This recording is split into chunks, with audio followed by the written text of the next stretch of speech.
Hi and welcome to Frogster's Gamescom 2011 Terra Dungeon Run-Through. This is a slightly edited version of the hands-on we gave to media at Gamescom this year. My name is Greg Latham and I'm the PR manager for the UK here at Frogster. And with me is Matt Ryder, the English community manager at Frogster. Hey Matt. Hey. So, the name of the dungeon is the Necromancy Research Office, and it's located in the second continent of Terra, Southern Shara. So, yeah, as well as being quite dark and ominous, it's also pretty challenging. Yeah, it posed a few players some difficulties at Gamescom, but today we're going to go into a few things that made this one so successful. So let's start off by having a look at our team. First up we have the Baraka Priest, who's currently in focus. He's the healer of the group and he's invaluable for a successful dungeon run. Yeah, and second up we have the Papori Archer, who deals a lot of range damage. And then we have the Human Slayer, who's in picture now. The Slayer starts with no mana, but through his basic attacks he can build up his mana reserves to unleash some pretty powerful skills. Yeah, he's a really fun character to play. And fourth up we have the Kastanic Warrior.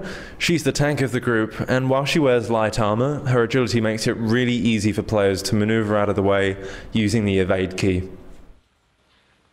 And last up is our Lady in Blue, the Sorcerer.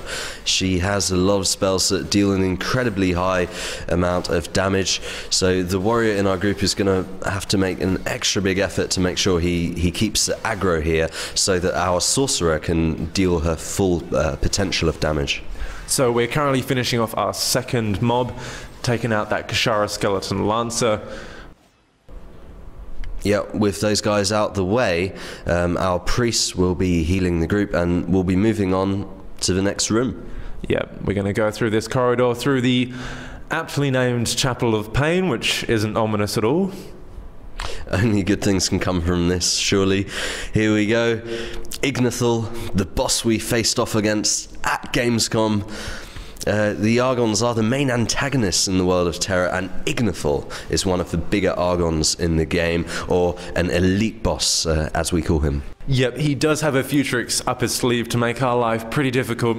When he's enraged, you'll see the veins on his body course blue, and he'll lunge at random targets. If you see him coming for you, it's really important to evade very quickly and get out of the way.